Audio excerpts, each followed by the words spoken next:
sabihin, unti-unti nating natuturuan ang mga bata na maging disiplinado. So ganyan na po ang nangyari sa Padre Garcia kasi sinasabi nila, pag nagtapon sila, magagalit si Mayor. So, di ho baga, di kayo napakaganda noon para sa atin. Tama ga po ako. Ano ka, di baga? So, yun po ang nangyari sa Padre Garcia. At syempre naman po, ang Padre Garcia rin po ay mayroong Padre Garcia Polytechnic College. Yan po ay last year lamang namin binuksan.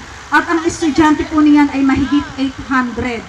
At libre po ang pagpapaaral ng kolehiyo sa bayan ng Padre Garcia. Tunay po yun, wala pong halong biro. Nasaan kaya ang ano dito? Ayun, alam nyo, ano ho. So, napakaganda ho ng nangyayari. Baka ho ngayong year na ito, mahigit 2,000 na ang magiging estudyante namin. Pero ininyo, ang courses namin po, yung aming mga programs, criminology, accounting management, computer science, public ad. So, madadagdagan pa po yan. Ano ho? So, baka nga po ngayong year na ito, nasa 2,000 na ang estudyante. Pa2 taon pa lang po namin ng pagbubukas ng kolehiyo. Kasi libre naman talaga. Kasi yan po talaga ang pinangarap ni Governor Mike. Nung siya po'y lumalaban, bilang punong bayan noon, sabi niya, 2 lang ang importante para sa akin.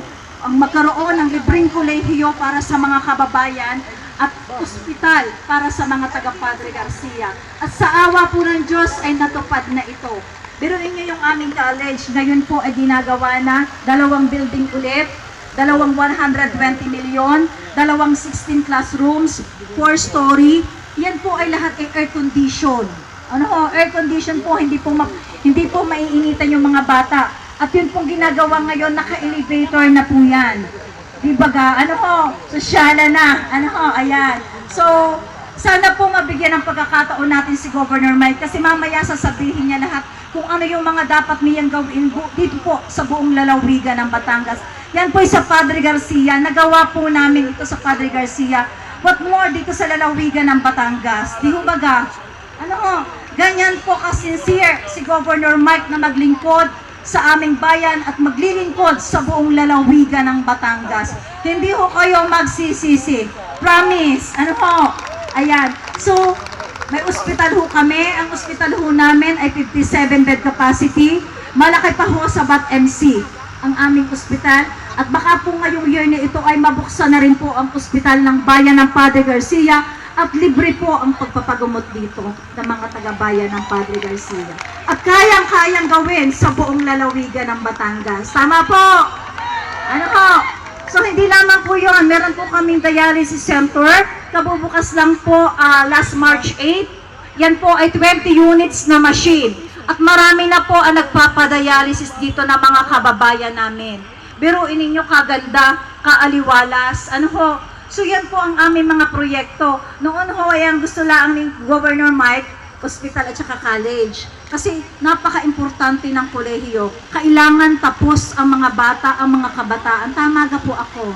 Di ho baga, para maiangat natin ang buhay ng bawat pamilyang Batanggenyo. Sa amin po sa Padre Garcia, talagang kami po ay hindi tumitigil na tumulong sa aming mga kababayan. Siguro kaya kami hindi nilabanan doon. Kasi maganda pa ang aming ginagawa at maganda pa ang aming gagawin.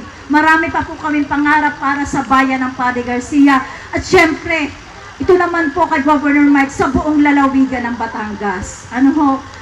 Alam ko maraming matutulungan kasi ang edukasyon po talaga ang susi para sa magandang kinabukasan ng bawat pamilyang Batanggenyo. Diga kapag tapos ang mga anak, ang mga batang ito, magkakaroon sila ng magandang posisyon sa trabaho. Tama po?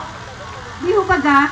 So, ibig sabihin, pag ang mga batang ito, lahat may trabaho, aangat ang buhay ng bawat pamilyang Batanggenyo. So, yan po ang pangarap namin. Ano ho? Nagawa po namin sa Padre Garcia ay kayang-kayang gawin sa buong lalawigan ng Batangas. Ano ho? So yun po, ang amin pong public market na ayos na po namin. So yun po baka ay nagkakahalaga ng nasa 500 milyon. Ano ho, ang ospital po namin, pag natapos yan, mga nasa 1 billion. Ang pera po ng bayan ng Padre Garcia, kakaunti lamang. Yan pong mga proyektong malalaking yan po pinanghingi namin sa national government. Hindi po yan kakayanin ng lokal na pamahalaan. Kasi ang amin pong 20% development fund or yung paggawain ng bayan, 40 milyon lamang kada taon. Biruin ninyo, aray, bilyon-bilyon, taon-taon ho, mahigit 1 bilyon ang dumarating sa bayan ng Padre Garcia. Pinanghihingi po namin sa national government. Ano ho, hindi kakayanin, sabi ko nga, baka may 50 taon nang nakaupo, hindi pa makakapagpagawa ng mga ganitong kalalaking proyekto. Tama ga po ako. Di ba baga? So ginawan po namin yan ng paraan. Kailangan ang isang leader ay masipag.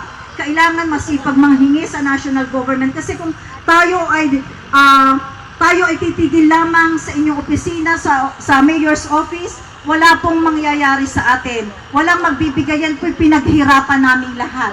Talagang kami ho'y tulong-tulong sa paghihingi ng pondo sa national government. At sa awa po ng Diyos, kami po ay pinagtitiwalaan ng mga kaibigan namin, mga senador, mga nasa national government, mga sekretary ng gobyerno. Kaya kami po ay talagang lubos ang pasasalamat. Hindi lamang po yan sa bayan po ng Padre Garcia, marami po kaming programa. Kami po ay may mga doktor na tinatawag, kung saan ang doktor po ay bumababa sa barangay, at chine-check up po yung mga bedridden, lalo na yung mga senior natin.